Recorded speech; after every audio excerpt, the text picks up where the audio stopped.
ಪ್ರತಿಯೊಬ್ಬನನ್ನು ಅಪನಂಬಿಕೆಯಿಂದ ನೋಡುವುದೇ ಜಾಣತನವಾದರೆ ಬದುಕಿರಬೇಕು ಎಂಬ ಅಭೀಪ್ಸೆಗೆ ಅರ್ಥವಾದರೂ ಏನು? ನೀವು ಯಾವತ್ತಾದರೂ ಕಾರ್ಪೊರೇಟ್ ಪಾಲಿಟಿಕ್ಸ್ಗೆ ಬಲಿಪಶು ಆಗಿದ್ದೀರಾ? ಈ ಆಫೀಸ್ ಪಾಲಿಟಿಕ್ಸ್ ಎಲ್ಲ ಸಾಕು, ಅದ್ರ ಬದಲು ಆಫೀಸ್ ಮುಂದೆ ಒಂದು ಟೀ ಅಂಗಡಿನೋ ಒಂದು ದಮ್ ಅಂಗಡಿನೋ ಓಪನ್ ಮಾಡಬೇಕು ಅಂತ ನಿಮ್ಗೆ ಅನಿಸಿದೆಯಾ? ಅಥವಾ ಇವ್ರ ಮುಂದೆ ಹೋರಾಡಿ ನಾನು ಎಂಥವನು ಅಂತ ಇವ್ರಿಗೆ ಪ್ರೂವ್ ಮಾಡ್ತೀನಿ ಅಂತ ಅನಿಸಿದೆಯಾ? ನಿಮ್ಮ ಭಾವನೆ ಏನೇ ಇರಲಿ, ಆದರೆ ನೀವು ಓದಲೇಬೇಕಾದ ಪುಸ್ತಕ ಯಶವಂತ ಚಿತ್ತಾಲರ ಶಿಕಾರಿ.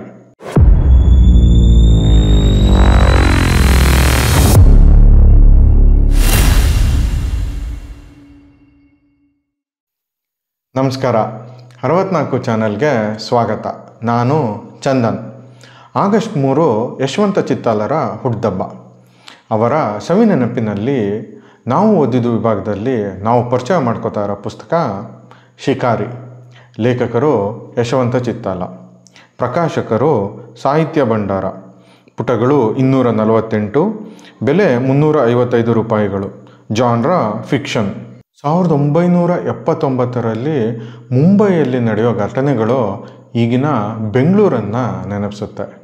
ಯಶವಂತ ಚಿತ್ತಾಲರು ಆಗಿನ ಕಾಲಕ್ಕೆ ಕಾರ್ಪೊರೇಟ್ ಪಾಲಿಟಿಕ್ಸ್ ಅನ್ನೋ ಸಬ್ಜೆಕ್ಟ್ನ ತಗೊಂಡು ಈ ಒಂದು ಮಾಸ್ಟರ್ ಪೀಸ್ನ ಕಟ್ಕೊಟ್ಟಿದ್ದಾರೆ.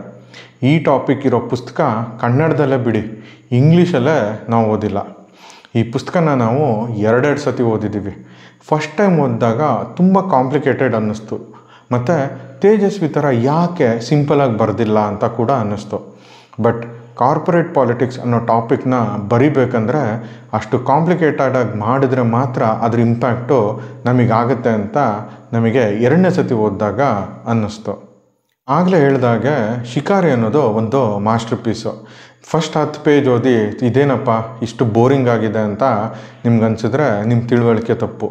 ನೀವು ಪುಸ್ತಕನ ಓದ್ತಾ ನಿಮ್ಮ ಅನಿಸಿಕೆನ 100% ಚೇಂಜ್ ಮಾಡ್ಕೋತೀರ ಅನ್ನೋ ಕಾನ್ಫಿಡೆನ್ಸು ನಮಗಿದೆ.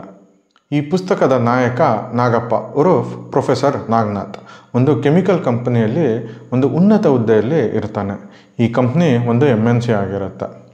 ನಾಗಪ್ಪ ಸಖತ್ ಇಂಟೆಲಿಜೆಂಟು, ಅಷ್ಟೇ ಡೀಸೆಂಟ್ ಫೆಲೋ ಕೂಡ. ಆದರೆ ಅವನಿಗೆ ಆತ್ಮವಿಶ್ವಾಸ ಒಂಚೂರು ಕಮ್ಮಿ ಇರುತ್ತೆ. ಪ್ರಾಬ್ಲಿ ಅವನ ಬಾಲ್ಯದಲ್ಲಿ ನಡೆದ ಘಟನೆಗಳು ಇದಕ್ಕೆ ಕಾರಣ ಇರ್ಬೋದು. ನಾಗಪ್ಪ ಇಂಟೆಲಿಜೆಂಟು, ಡೀಸೆಂಟು, ಹಾಗೆ ಪುಸ್ತಕಗಳನ್ನ ಓದ್ತಾನೆ ಮತ್ತು ಬರೀತಾನೆ ಕೂಡ. ಅವನು ಸಖತ್ ಐಡಿಯಾಸ್ನ ಕೊಲೀಗ್ಸ್ ಜೊತೆ ಶೇರ್ ಮಾಡ್ಕೋತಾ ಇರ್ತಾನೆ. ಆದರೆ ಆ ಕೊಲೀಗ್ಸು ಆ ಐಡಿಯಾಸ್ ಎಲ್ಲ ತಮ್ಮದೇ ಅನ್ನೋ ಹಂಗೆ ಮ್ಯಾನೇಜ್ಮೆಂಟಿಗೆ ಹೇಳ್ತಿರ್ತಾರೆ. ಮತ್ತು ಸುಮಾರು ಜನ ಕೊಲೀಗ್ಸ್ಗೆ ಇವನ್ ಕಂಡ್ರೆ ಹೊಟ್ಟೆ ಉರಿ. ಟೈಮ್ ಸಿಕ್ಕಿದಾಗಲೆಲ್ಲ ಇವನ್ನ ಡಿಗ್ರೇಡ್ ಮಾಡ್ತಾ ಇರ್ತಾರೆ. ಆ್ಯಂಡ್ ಒನ್ ಪಾಯಿಂಟ್ ಆಫ್ ಟೈಮಲ್ಲಿ ಇವನ ಮೇಲೆ ಒಂದು ಇಂಟರ್ನಲ್ ಎನ್ಕ್ವೈರಿ ಹಾಕಿ ಇವನ್ನ ಫೋರ್ಸ್ಫುಲ್ಲಿ 1 ತಿಂಗಳು ರಜಾ ತಗೊಳ್ಳಿ ಅಂತ ಹೇಳ್ತಾರೆ. ಇದ್ದಕ್ಕಿದ್ದಂತೆ ಬಂದೆರಗಿದ ಈ ಶಾಕರ್ಗೆ ನಾಗಪ್ಪ ನಲುಗಿ ಹೋಗ್ತಾನೆ.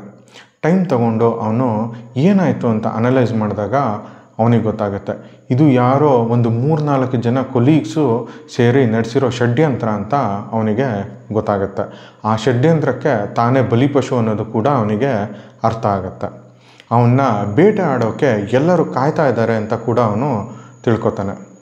ಚಿತ್ತಾಲರು ಹೇಳ್ತಾರೆ, ಬೇಟೆ ಆಡೋದು ಮನುಷ್ಯನ ಒಂದು ಪ್ರಕೃತಿದತ್ತ ಗುಣ ಅಂತ. ಹಳೆಯ ಕಾಲದಲ್ಲಿ ಮನುಷ್ಯ ಆಹಾರಕ್ಕಾಗಿ ಬೇಟೆ ಆಡ್ತಾ ಇದ್ದರೆ ಈಗ ಮನುಷ್ಯನನ್ನೇ ಬೇಟೆ ಆಡ್ತಾನೆ. ಈ ಪ್ರವೃತ್ತಿ ಮನುಷ್ಯನಲ್ಲಿ ಯಾವಾಗ ಜಾಗೃತ ಆಗುತ್ತೆ, ಏಕೆ ಜಾಗೃತ ಆಗುತ್ತೆ ಅಂತ ಹೇಳೋದಕ್ಕೆ ಬರೋದಿಲ್ಲ. ನಾಗಪ್ಪ ಈ ಸಿಚುಯೇಷನಿಂದ ಹೇಗೆ ಪಾರಾಗ್ತಾನೆ, ಅವನು ಬೇರೆಯವ್ರಿಗೆ ಏನು ಮಾಡ್ತಾನೆ, will the hunter become hunted, ಮುಂದೆ ಏನಾಗುತ್ತೆ ಅಂತ ನೀವು ತಿಳ್ಕೊಬೇಕಂದ್ರೆ ಪುಸ್ತಕನ ಓದಲೇಬೇಕು. ಈ ಪುಸ್ತಕ ಒಂದು ಪತ್ತೇದಾರಿ ಕಾದಂಬರಿ ಓದಿದ ಅನುಭವನ ಕೊಡುತ್ತೆ. ಅಷ್ಟೇ ಅಲ್ಲದೆ ಮುಂಬೈಯಲ್ಲಿ ನಡೆಯೋ ಜನಜೀವನ ಹೇಗಿರುತ್ತೆ, ಸಾರಸ್ವತ ಬ್ರಾಹ್ಮಣರ ಆಗು ಹೋಗು ರೀತಿ ರಿವಾಜುಗಳ ಬಗ್ಗೆ ಕೂಡ ತಿಳಿಸ್ಕೊಡುತ್ತೆ. ಇದಿಷ್ಟೇ ಅಲ್ಲದೆ ಕಾರ್ಪೊರೇಟ್ ಲೈಫ್ನ ಡೂಸ್ ಆ್ಯಂಡ್ ಡೋಂಟ್ಸ್ ಬಗ್ಗೆ ಕೂಡ ಈ ಪುಸ್ತಕ ನಮಗೆ ತಿಳಿಸ್ಕೊಡುತ್ತೆ. ಚಿತ್ತಾಲರ ಬರಹ ಎಷ್ಟು ಇಂಟೆನ್ಸ್ ಆಗಿದೆ ಅಂದರೆ ನಮ್ಮೊಳಗೂ ಎಲ್ಲೋ ಒಬ್ಬ ನಾಗಪ್ಪ ಇದ್ದಾನೆ ಅಂತ ಅನ್ಸೋದಕ್ಕೆ ಶುರುವಾಗುತ್ತೆ. ಹಾಗೆ ಅಲ್ಲಿ ನಡೆದ ಘಟನೆಗಳನ್ನು ಓದಿದ್ರೆ ಮೊನ್ನೆ ತಾನೇ ನನ್ನ ಲೈಫಲ್ಲೂ ಇದೇ ಥರದ್ದಾಗಿತ್ತಲ್ವ ಅಂತ ಅನಿಸುತ್ತೆ. ಮನುಷ್ಯನ ಭಾವನೆಗಳ ಹಲವಾರು ಮಜಲುಗಳು ನಮಗೆ ಈ ಪುಸ್ತಕದಲ್ಲಿ ಕಾಣಿಸುತ್ತೆ. ಜೊತೆಗೆ ಸ್ನೇಹಿತರೇನಾ ಅನ್ನೋ ಪ್ರಶ್ನೆ ಕೂಡ ನಮಗೆ ಕಾಡೋಕ್ಕೆ ಶುರುವಾಗತ್ತೆ. ಅವರು ಬೇರೆ ಏನಾದರೂ ಒಳಸಂಚಿಟ್ಕೊಂಡು ನಮ್ಮ ಜೊತೆ ಸ್ನೇಹ ಮಾಡ್ತಿದ್ದಾರಾ ಅಂತ ನಿಮಗೆ ನೀವೇ ಪ್ರಶ್ನಿಸ್ಕೊತೀರ. ಈ ಪುಸ್ತಕಕ್ಕೆ ಹಲವಾರು ಪ್ರಶಂಸೆಗಳು ಕೂಡ ದಕ್ಕಿವೆ. ಇಂಗ್ಲೀಷ್ಗೂ ಕೂಡ ಟ್ರಾನ್ಸ್ಲೇಟ್ ಆಗಿದೆ. ಬಟ್ ಈ ಪುಸ್ತಕ ಈಸಿ ರೀಡ್ ಅಂತೂ ಅಲ್ಲವೇ ಅಲ್ಲ. ಆದರೆ ಕನ್ನಡ ಪುಸ್ತಕ ಪ್ರೇಮಿಗಳು ತಪ್ಪದೆ ಓದಲೇಬೇಕಾದ ಪುಸ್ತಕ ಇದು. ಬನ್ನಿ, ಈ ಪುಸ್ತಕದಿಂದ ಆಯ್ದ ಕೆಲವು ಭಾಗ ನಿಮಗಾಗಿ. ಅದಕ್ಕೂ ಮುಂಚೆ ನಾವು ಮಾಡ್ತಿರೋ ಈ ಕನ್ನಡ ಪುಸ್ತಕವನ್ನು ಪರಿಚಯಿಸೋ ಕೆಲಸ ನಿಮಗೆ ಇಷ್ಟ ಆಗಿದೆ ಅಂದರೆ ದಯವಿಟ್ಟು ನಮ್ಮ ಚಾನಲ್ಗೆ ಸಬ್ಸ್ಕ್ರೈಬ್ ಆಗಿ ಈ ವಿಡಿಯೋನ ಲೈಕ್ ಮತ್ತು ಶೇರ್ ಮಾಡೋದು ಮರಿಬೇಡಿ. ಮೊದಲನೇ ಪಾರ. ಈ ಪ್ರಕರಣದಲ್ಲಿ ತನ್ನ ನೌಕರಿಗೇನಾದರೂ ಸಂಚಕಾರ ಬಂದರೆ ಕೇತವಾಡಿಯ ಯಾವುದಾದರೊಂದು ಮೂಲೆಯಲ್ಲಿ ಹೀಗೆ ಪತ್ರಿಕೆ ಮಾರುವ ಇಲ್ಲ ಬರೀ ರದ್ದಿ ಮಾರುವ ಅಂಗಡಿಯನ್ನು ತೆರೆದು ಕೂತರಾಯಿತು ಎಂದುಕೊಂಡ. ಬರಿಯ ಚೇಷ್ಟೆಗೆ ಅಂದುಕೊಂಡ ಮಾತುಗಳೆಂದು ಅವು ಮನಸ್ಸಿನಲ್ಲಿ ಹುಟ್ಟಿದ ಕ್ಷಣದಲ್ಲಿ ಅನಿಸಿದರೂ ಹೊತ್ತು ಹೋದ ಹಾಗೆ ಅವು ಬರಿಯ ಚೇಷ್ಟೆಯ ಮಾತುಗಳಲ್ಲವೇ ಅಲ್ಲ. ಅಷ್ಟೇಕೆ ಅವು ತನ್ನ ಮಾತುಗಳೇ ಅಲ್ಲ, ಯಾರೋ ಬಜಾಯಿಸಿದ ಹುಕುಂ ಎಂದನಿಸುತ್ತ ಹಾಗೆ ಗಂಭೀರನಾದ. ನಕ್ಕು ಬಿಡಬೇಕೆಂದು ಪ್ರಯತ್ನಪಟ್ಟರೂ ಸಾಧ್ಯವಾಗದಾಯಿತು. 2ನೇ ಪ್ಯಾರಾಗ್ರಾಫ್. ಇದಕ್ಕೆಲ್ಲ ಕಿವುಡನಾಗಿದ್ದ ನಾಗಪ್ಪನ ಮನಸ್ಸು ಒಂದನ್ನೇ ಕುರಿತು ಧ್ಯಾನಿಸುತ್ತಿತ್ತು. ತಾನು ಒಂದು MD ಅವರಿಂದ ಬಂದ ಕಾನ್ಫಿಡೆನ್ಷಿಯಲ್ ಪತ್ರವನ್ನು ಜಲಾಲನಿಗೆ ಕೊಟ್ಟಿದ್ದನ್ನು ಕುರಿತು. ಮೋಹಕವಾದ ವ್ಯಕ್ತಿತ್ವ, ಅದಕ್ಕಿಂತ ಹೆಚ್ಚಾಗಿ ಯಾರನ್ನೂ ಮರಳುಗೊಳಿಸುವ ಮೋಹಕವಾದ ಮುಗುಳ್ನಗೆ. ಇವುಗಳ ಹಿಂದೆ ಜಲಾಲ ಮೊದಲಿನಿಂದಲೂ ತನ್ನ ಭವಿಷ್ಯತ್ತಿಗೆ ಮಾರಕವಾದ ಅಸೂಯೆಯನ್ನೇ ಬೆಳೆಸಿಕೊಂಡು ಬಂದಿದ್ದ ಎಂಬುದರ ಬಗ್ಗೆ ರುಗ್ಗನೆ ಬೆಳಕು ಬಿದ್ದಾಗ ದೇವರೇ ಎಂದುಕೊಂಡ.